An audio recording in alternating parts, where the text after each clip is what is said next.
And to Grace once again at RSP stage. Of course, we have here Mariel Lomentigar. Good morning, Mariel, and welcome sa Rise and Shine Pilipinas. Huy, pwede bang ikwento mo sa amin kung paano nagsimula bilang isang kumakanta sa simbahan?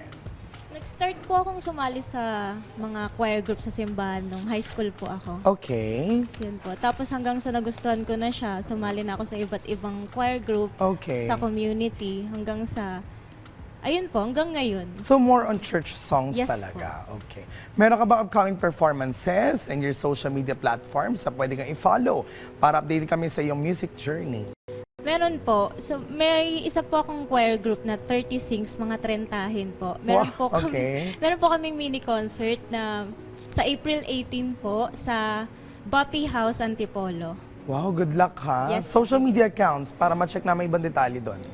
Meron po akong dalawang group. Yung isa po Solemne na kumakanta po sa mga simbahan. Pwede nyo pong i-like and mag-follow na rin po kayo sa aming YouTube, Spotify. Meron din po kaming Facebook, Instagram at TikTok. Pati po yung isa po, 30 Sings, Instagram and TikTok. Ayun. Thank you so much ha, pero hindi na natin patatagalin pa. Let's all welcome Mariel Lomentigar.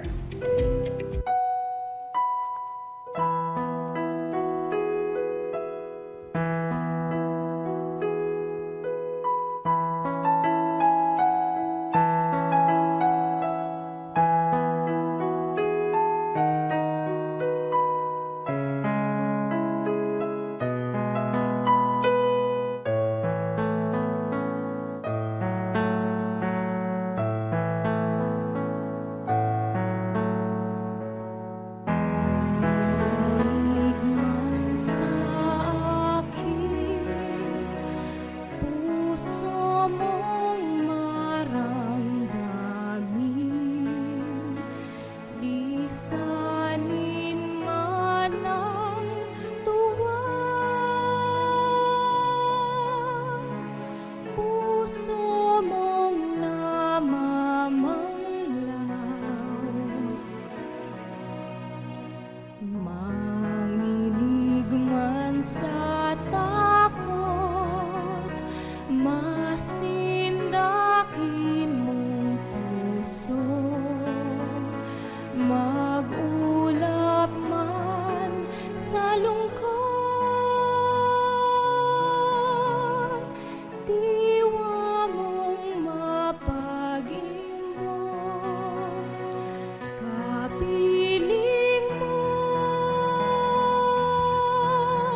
akong laging naghihintay sa tanging tawag mo.